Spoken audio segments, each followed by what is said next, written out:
Debunking, and I'm here to spark the philanthropy revolution. The word philanthropy means love of mankind. My show is all about the ways we can open our doors and hearts so we can do more good.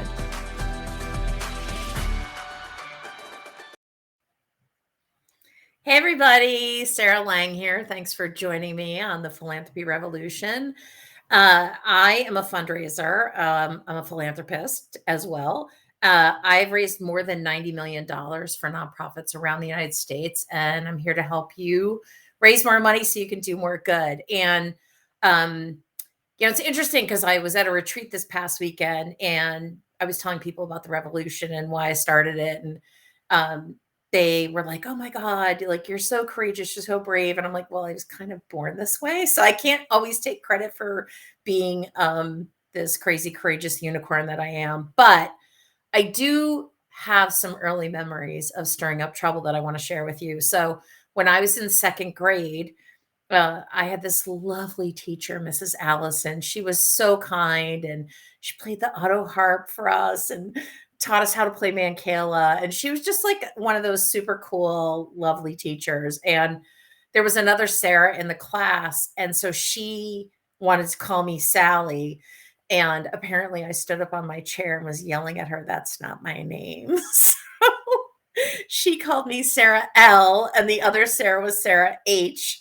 Um, and then a couple years later, I was in Girl Scouts, and my troop leader decided that maybe I wasn't such a good fit for Girl Scouts because I kept pointing out when she was treating her daughters, who were also in the troop, differently than she was treating us. And so I guess she didn't like that. So I kind of got kicked out of Girl Scouts. Um, and then fast forward a few more years, and I remember my math teacher, Mrs. McDowell, was ignoring this kid, Paul. He had a legit question, and I don't know why she didn't want to answer it. But anyway, she kept trying to move on with her teaching. And I was like, "Mrs. McDowell, Paul has a question and you haven't answered it." So there's always been this, I don't know what to call it, this fighting spirit inside of me where, I stand up for the underdog and I point out when things aren't fair. And it's definitely gotten me in trouble over the years. But and I've definitely gotten more courageous and more brave. And when somebody was asking me over the weekend, like, "Well, why? Like, why do you do all this stuff?"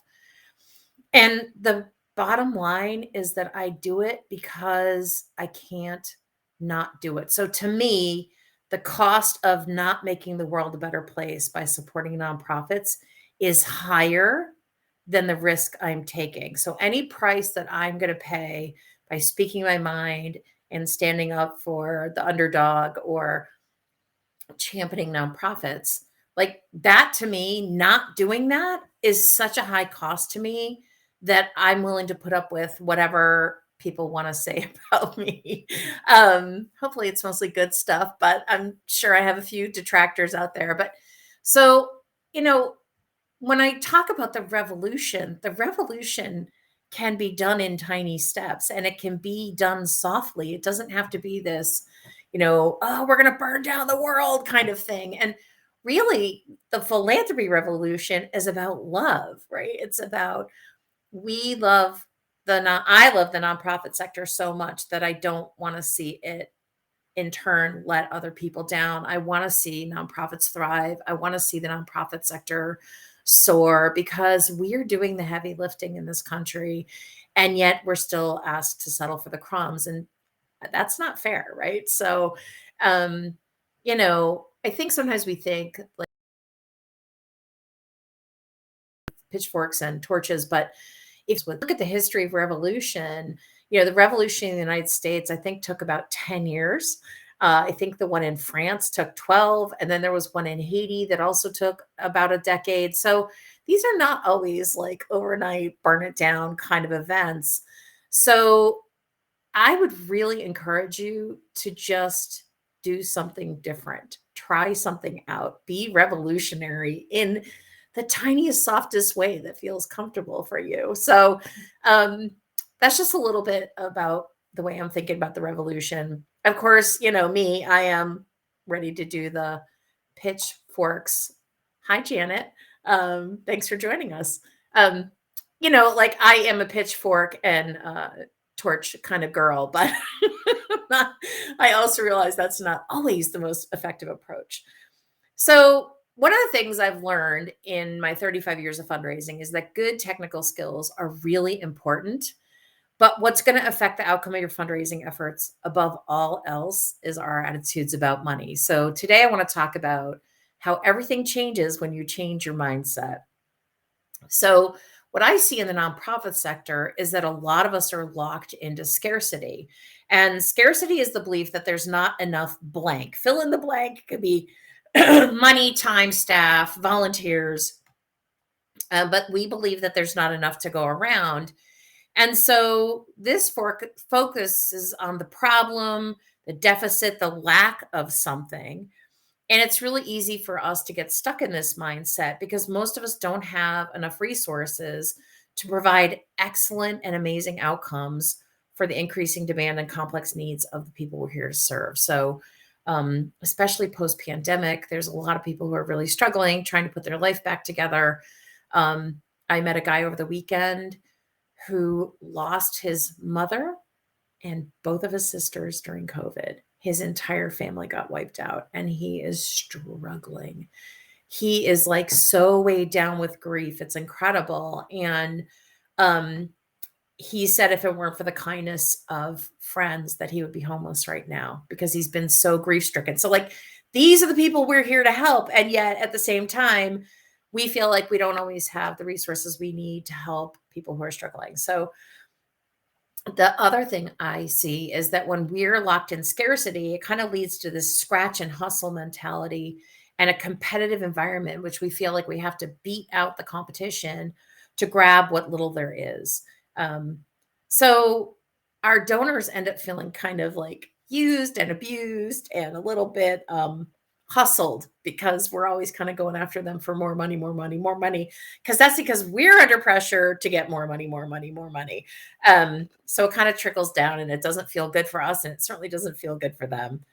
But one of the things that I've noticed is over the years of doing this work that I've really worked on is my own mindset around money.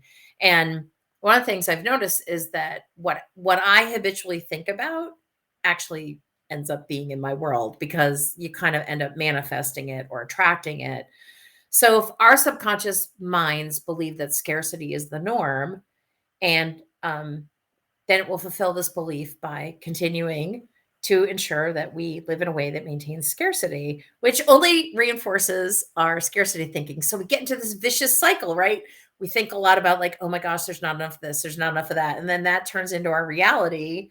And then we're like, see, I told you so. There's not enough. But yeah, the reality is we live in a very abundant world. Nature is very abundant. Philanthropy is very abundant. There's hundreds of billions of dollars out there that we can secure. And also, that's not a finite pie. There are people out there who um, could give more if they were properly motivated and incentivized to do so. And I'm not saying like send them a mug, send them an umbrella. I'm just saying that helping them see the difference that they're making in your work. Because that's a huge incentive for people when they feel like they can make a contribution that's significant and meaningful, they tend to give more. So it's really important to us, for us, in terms of increasing our own success, is moving from a place of scarcity to one of abundance, because that's going to have a really potent effect on your ability to attract donors, funders, money, and other resources that your organization needs to fulfill its mission. So I want to ask you some questions, and this is a set of questions that is from Cheryl Richardson's book, Take Time for Your Life. And as I say these things, I just want you to answering these questions led to one of the biggest ahas that I've had as a fundraiser. So money is, my bank account is, those who have more money than me are,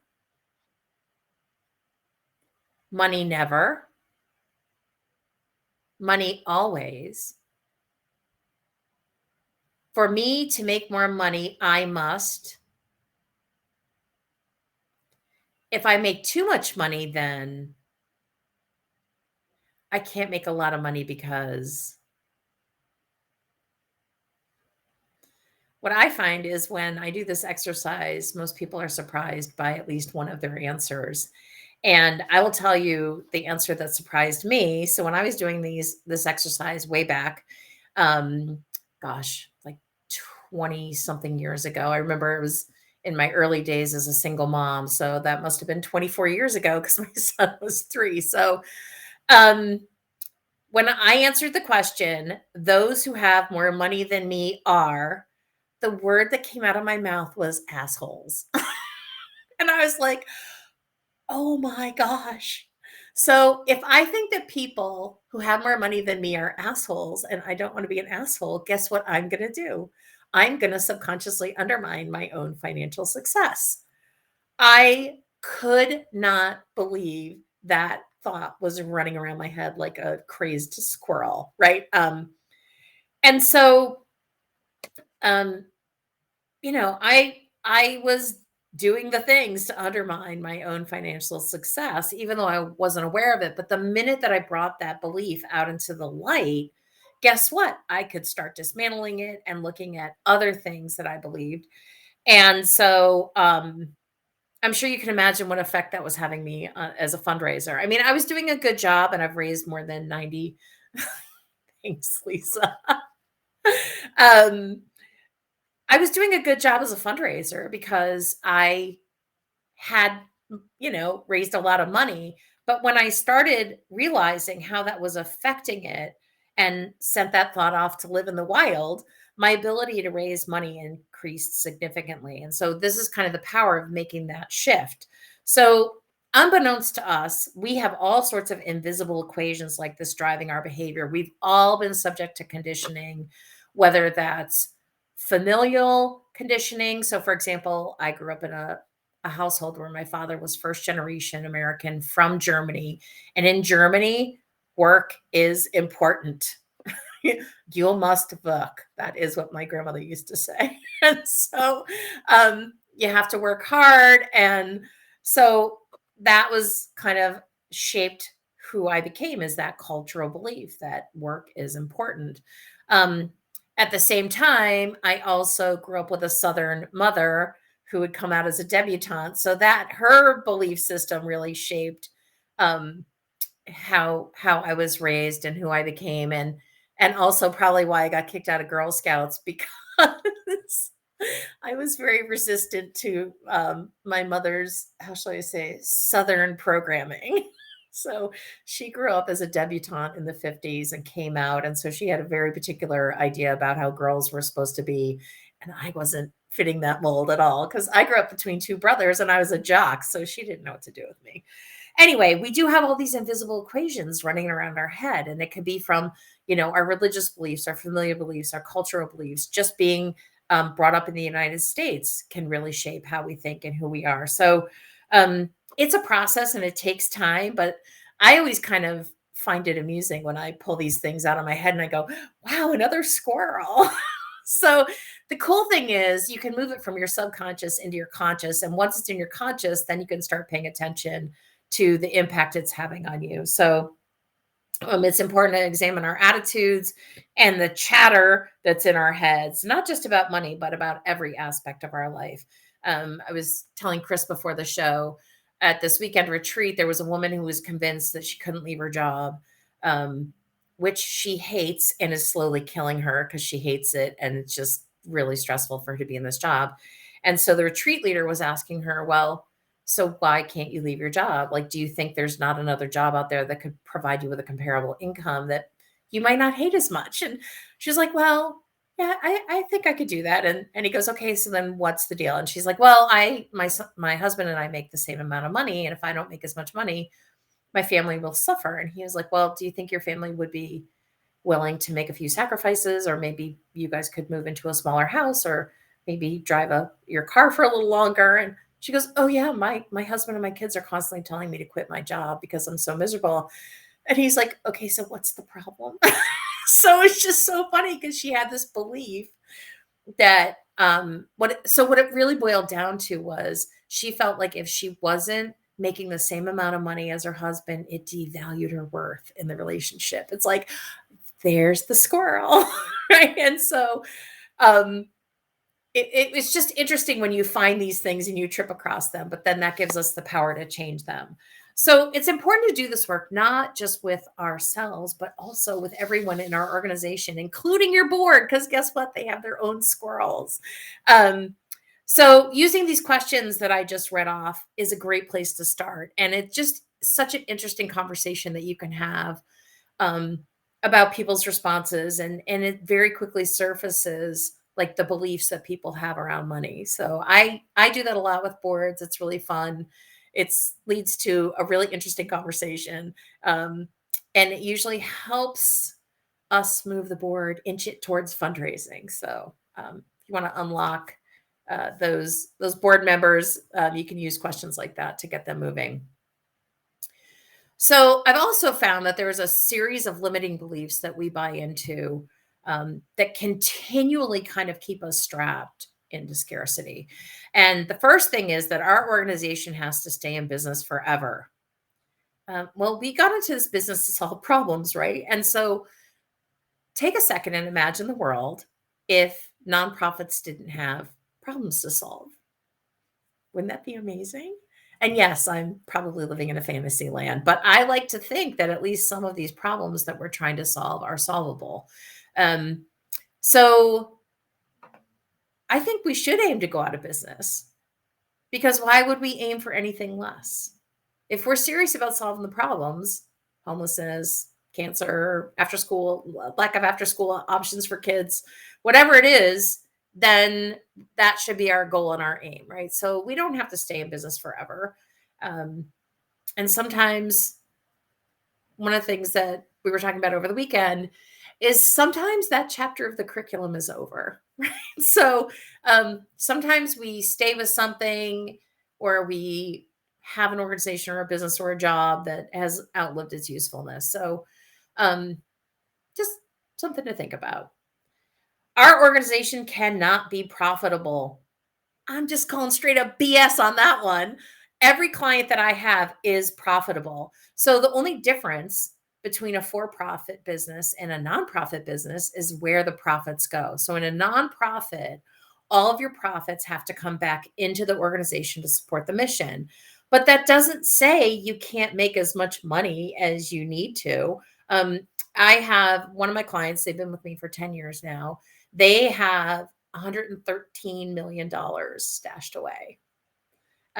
This means that they were able to pay down the mortgage on their building much more quickly. It means that they don't ever have to worry if, so for example, they get a significant chunk of money from the state. And so if for some reason the state decided to either not renew that contract or there was a delay in the contract, that they don't have to displace everybody that they're taking care of, right? So they have just worked really, really, really hard to build up surpluses and make investments so that they have that kind of money. So, our nonprofits can be profitable. They don't have to you don't have to budget for break even every year. You can budget for a surplus.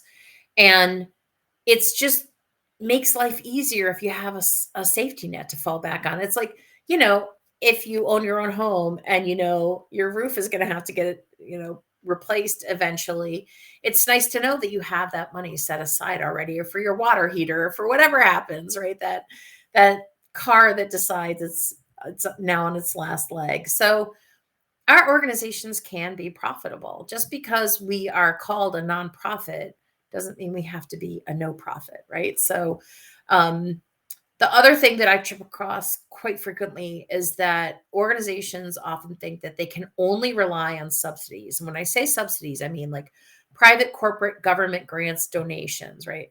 So if you think about museums, museums have gift shops. If you think about Girl Scouts, you can't help but think of Girl Scout cookies. So a long time ago, they figured out how to have a reliable source of revenue from a for-profit venture. And this is going to provide you with financial stability and freedom. So a lot of nonprofits are now starting um, revenue generating initiatives. So, for example, I know a community development corporation, and their primary mission is to create affordable housing, and that's out of their nonprofit. And they have a for-profit housing development company that they started, and the money that that company generates, because they're in the business of renovating housing, right? So they're in a section of Boston, and they started this a long time ago, so would be harder to do now because of the real estate prices. But a long time ago they had this idea of, look at all these vacant abandoned properties, we could renovate some of them and sell them on the for-profit market. So they created this wholly owned subsidiary, which is a for-profit developer, and for every unit of for-profit housing that they developed, they were able to provide at least one of, affordable housing. So that was a wholly owned subsidiary, and it's a for-profit, and it generates a reliable stream of revenue. Um, so we can create for-profit entities. A lot of women's organizations have thrift shops, and that generates a significant amount of revenue. I was working with a client down in Connecticut, excuse me, about 10 years ago, and we were developing this very complicated database because they had wraparound services, and many of the kids that were receiving services had multiple caregivers involved in their life. So maybe there was mom, maybe there was like grandma, maybe there was an auntie, maybe there was a stepdad, maybe there was the ex partner. So they needed to be able to track all of these different people as it related to the child. And so they ended up developing this really, really complex, but really effective database. And after we were done with the project, which took us about a year, um, all of a sudden the light bulb went on. I said, are there other organizations in the United States who might benefit from the use of this database? And so they were like, oh, ding, ding, ding. So they packaged it up and started selling it. So you're probably doing something already that, might be innovative and sellable. And I'm not saying like start a business, but there might be something that you can do that won't undermine or detract from your mission, that could bring in a source of revenue. So there are other ways to make money. And sometimes you just have to think outside the box and start pursuing them. We also tend to believe that growth is going to only make things harder. And, that might be true in the short run, because it can be a challenge to fund the first year or two of growth. A lot of my clients get lines of credit to see them through these periods. But every nonprofit I've seen invest in their own growth has soared higher than they ever thought they could, because they now have a more robust infrastructure. So there was an organization I was working with down in New York City, and they were kind of maxed out at their capacity, and yet the need they were trying to meet was significant, and they couldn't see a way through to scale, which is, a real challenge for most nonprofits. How do we scale for impact? Um, so we looked into taking out a line of credit. They took out the line of credit, they invested the line of credit, and then they were able to, over the course of two to 3 years, build their staff capacity to the point where they could actually start really making a dent in their waiting list. And so sometimes you just have to be creative and think outside the box and fund your own growth. And the other thing they did, and this was something they were kind of resistant to do, I really encouraged them to just write an open, honest letter to all of their donors and supporters and their volunteers, anybody that had ever been involved with them, including former clients, saying, this is the position we're in, folks. We're kind of stuck. We really know that there's more people here who need our help. We have a robust waiting list, and this is how much money we need to make in order to start staffing out this particular program. And people were like amazingly responsive. And so they raised a big chunk of money because they were just totally honest and vulnerable about being a little bit stuck, but wanting to scale. And people responded. So sometimes you just have to go to your supporters and say, hey, we would really love it if you would invest more in our organization. And if you can carve out the vision and show them what that money is going to be used for, a lot of times people are like, yeah, I will definitely give to you. So growth doesn't make things harder. It might be challenging. There might be a few bumps in the road. But over the long haul, it allows you to be a bigger organization who can serve more people, right? So the other thing, this is one of my pet peeves, is that we must focus on expenses, not results. It drives me crazy. This is a direct impact of this idea that we must keep overhead low. And why must we have to keep overhead low? It's because we're playing from a 400-year-old rule book that was set up by the Puritans, who were Calvinists, who were also super aggressive capitalists. And so Calvinism taught them that the road to hell is paved with self-interest, e.g., money. And so they actually set up charity as their penance. Okay, so if you want charity to be your penance, then the charity can't make any money because money is just going to put you right back on the road to hell, right? Can you see the insanity of this, right? So why are we still playing by a 400-year-old rule book?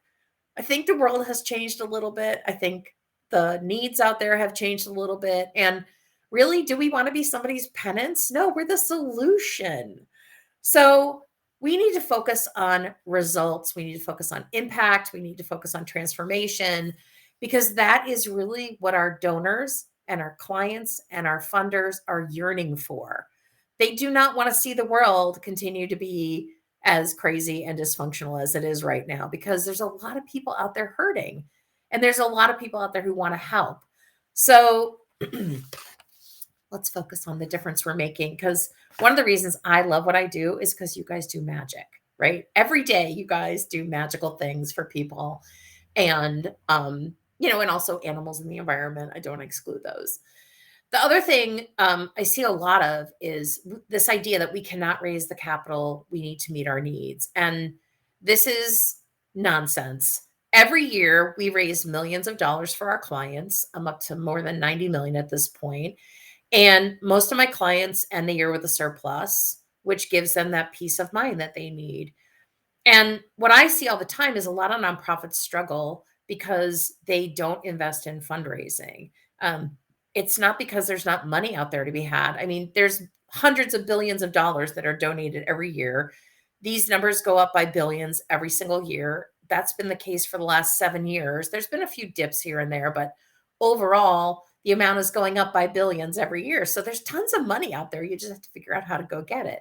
So investing in fundraising isn't just about adding to your development staff. It's about utilizing best practices in fundraising, which I really strive to teach people. I'm actually interested in better practices, which I think of as, so I read like Harvard Business Review, Entrepreneur, Fast Company Inc., because I'm really curious about like, where is business going? And then how do I apply that to the nonprofit businesses I'm working with, right? So, it's about so that's, to me, is better practices. Let's infuse some business thinking into what we're doing.